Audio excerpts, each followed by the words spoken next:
The cycle of economic boom and bust is commonly called the business cycle, as if it were a natural occurrence like the hydrological or carbon cycle.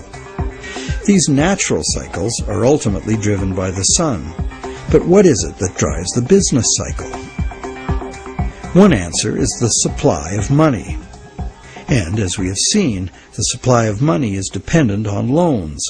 So let's look at what happens during the lifetime of an individual loan. We've seen how bank credit is nothing more than the bank's promise to pay, which the bank has created on its books to balance the borrower's promise to pay that it has received. The bank's promise to pay is usually spent on some real good or service and allowed to circulate, making the efficient exchange of goods and services easier to accomplish. As a medium of exchange, today's promise to pay money is unsurpassed in its usefulness and flexibility. However, because no money is created to pay the interest, a seemingly impossible situation is created. On the face of it, if borrowers had to pay the interest they owe all at once, they would have to fight it out for a limited sum of existing money that was very much less than the total owed. The percentage that would be unable to pay off their loans would be simple to calculate. However, interest is usually paid over time, not all at once.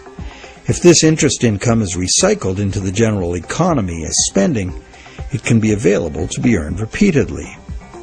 Once we understand this, the question of whether interest is actually unpayable becomes more perplexing.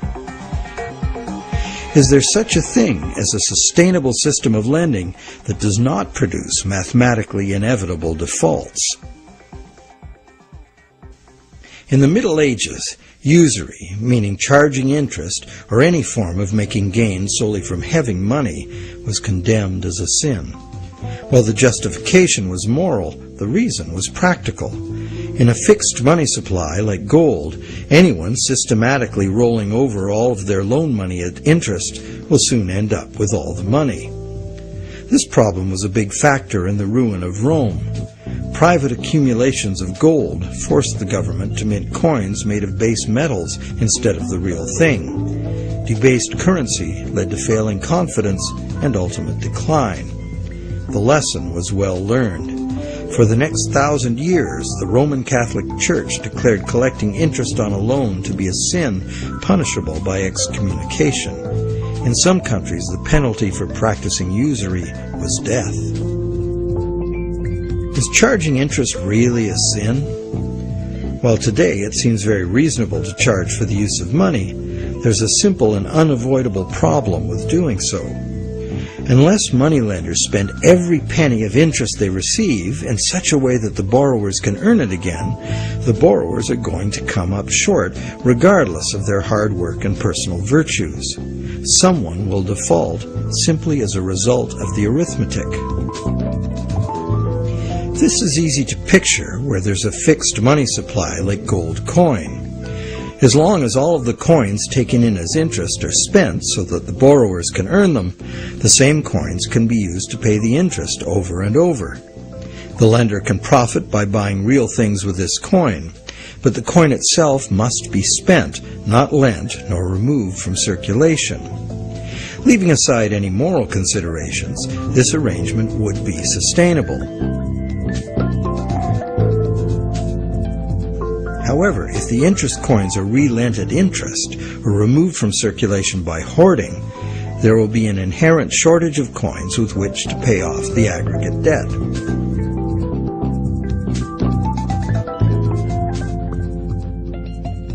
The situation is essentially no different in our current debt-based system. As we have seen, nowadays virtually every dollar comes into existence as debt, with a scheduled appointment to be extinguished as a principal payment on the loan that created it. Thus, for all borrowers to be able to make their payments of principal plus interest, two things must be true. The dollar created as the principal of the loan must be available to be earned by the borrower in order to make the principal payment that extinguishes that dollar.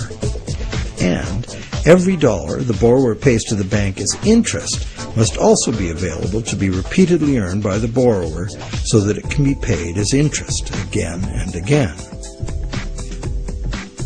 There is a common theory, undoubtedly popular with lenders, that because the banks spend their interest earnings as operating expenses, interest to depositors, and shareholders' dividends, there is in fact enough money released back into the community to make all payments. However, like the idea of absolute shortage, this is an oversimplification. Picture what happens if someone else, such as you or I or an institutional non-bank lender, obtains this dollar and then lends it out at interest. Well, now that same dollar is simultaneously owed to two lenders and has two simultaneous interest charges attached to it. In addition, if this dollar is loaned, repaid, and reloaned by the secondary lender, it is not available to pay off the principal of the loan that created it, except as another loan.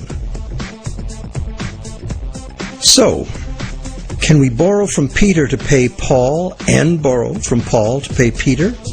This gets interesting. We can. However, each time money is borrowed, there's an interest charge added that also must be paid. If all added interest charges can be earned, all payments can be made. On this basis, many economists and defenders of the current system claim there can never be a shortage of money and all payments can be made. But this seems to be a false assurance. For instance, if secondary lenders capture some of the money needed to retire the loan that created that money, the original loan can never be retired.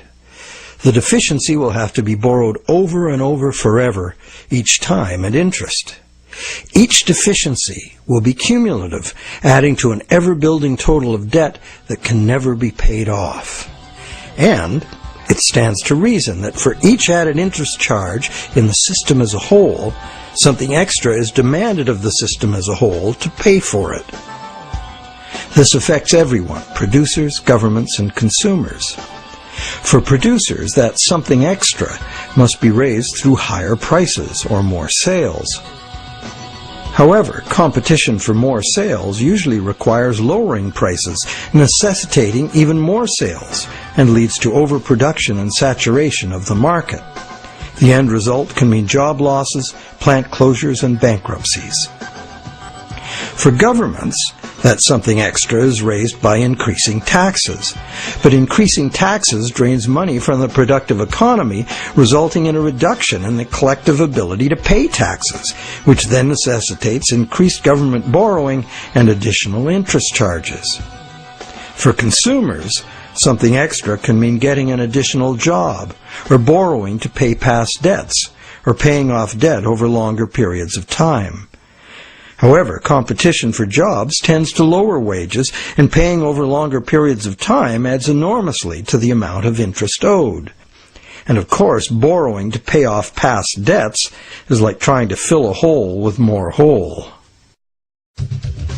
And that is the situation we find ourselves in today. Producers can't sell more because consumers can't afford to buy. Governments are cutting taxes, not raising them, because consumers can't afford to buy. Governments are cutting taxes, not raising them, hoping to stimulate consumer demand.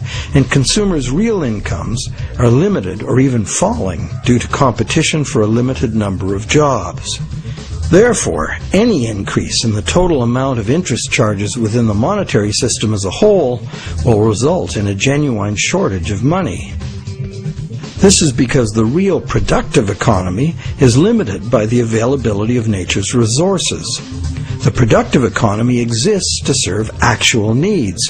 It simply cannot keep pace with the demands of the artificial financial economy, which has an unlimited appetite for profit, and which operates with no regard for the natural limitations of the real world.